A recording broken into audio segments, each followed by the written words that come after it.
is National Cybersecurity Awareness Month. That's a spooky topic all by itself. Today we are talking with Alex Blanton and John Michael Whitney with 46 Solutions to help keep us safe.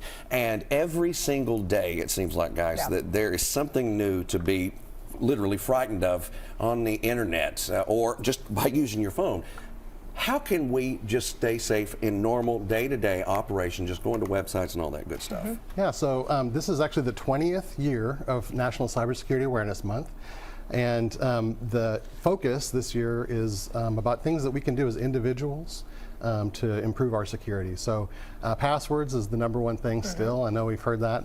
They need to be complex. They need to be 16 characters or more and complicated in terms of uppercase, lowercase, and that sort of thing. And the second thing around passwords is, because of that, we want to have multi-factor authentication enabled, which is, the only mitigation against bad passwords. And we want to use password managers. So the password manager allows you to have 50 or 100 passwords that are complex without you having to try to use words and things that are easy to compromise. If that makes sense. And probably a good idea to write those down. Get a little booklet, write all your passwords down, right? Because there can be a lot. The password manager is the way to keep up with the passwords for sure. They're encrypted. Nobody has access to them but you, and that's the right way to go. I mean, obviously, if you've written them down, that works too. But it's just harder to manage that way. Yeah. Now, you guys with 46 Solutions, how can you help in this whole progress and process? So we will go to people's houses and consult with them on how to secure themselves. Obviously, there's other sides of the business, audio, video, things like that. But from a business perspective, we can replace help desks. So we can guide them to the right systems, help manage those for them, do software patches and everything like that on the back end. What should people be looking out for? What are some of those clickbait, so to speak, things that you don't want to click? Yeah, so phishing messages, I mean, that's primarily the thing we're trying to avoid. And, an easy way to identify a phishing message is if it makes you think a little bit uncomfortably, if it's, trying to create a sense of urgency, it wants you to do something right away.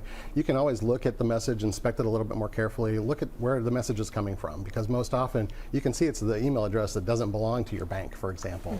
And new in Kentucky, online sports betting, and that is something to be extra secure about, because you're putting your money out there, you're putting your information out there. Again, how can we stay safe in an atmosphere like that? Just be extra vigilant. If you didn't purchase something or you didn't make a transaction and you see an email come in, just delete it. Don't click through, don't forward it on to people, especially this time of year when shopping ramps up and, like you said, sports betting. If it's not something you remember doing, don't click any links. Don't forward it on to people to ask them if it's something that they know of, because if they click it, then they're compromised. Where can people find some more information, or if they want to reach out to you guys, have them come to your home? Yeah, so we're available online, 46solutions.com. You can call us at 788-4600, 859 area code, or Instagram, all the social media platforms, and we have an online chat as well. We have to go through some training every so often here as well, monthly, and the big thing, of course, with it being this month with cybersecurity, we recently got notification to be kind of worried about some QR codes. If it's something you don't trust or realize, because somebody could go out there and replace them, and then they've got all your information, right?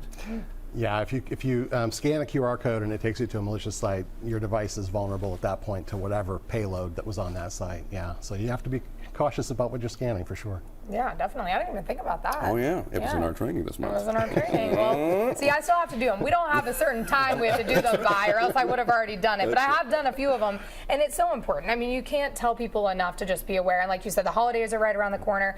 Worst case scenario is people losing a whole bunch of their information when they're just trying to shop online. Any other tips that you guys have for us?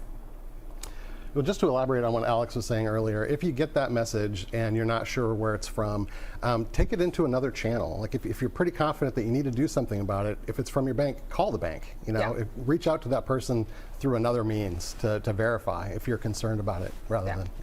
Student loans just picked up, this month, and I heard all kinds of, fraudulent things where people were getting these emails about those as well, where, oh, here's where you have to pay your student loan, now come over here. But in fact, it was not, but it looks legit. And you just got to be very, very careful with all that. Yep. We appreciate y'all so very much. Yeah, thank you so much for those tips. We Thank you for having it. us. Thank you.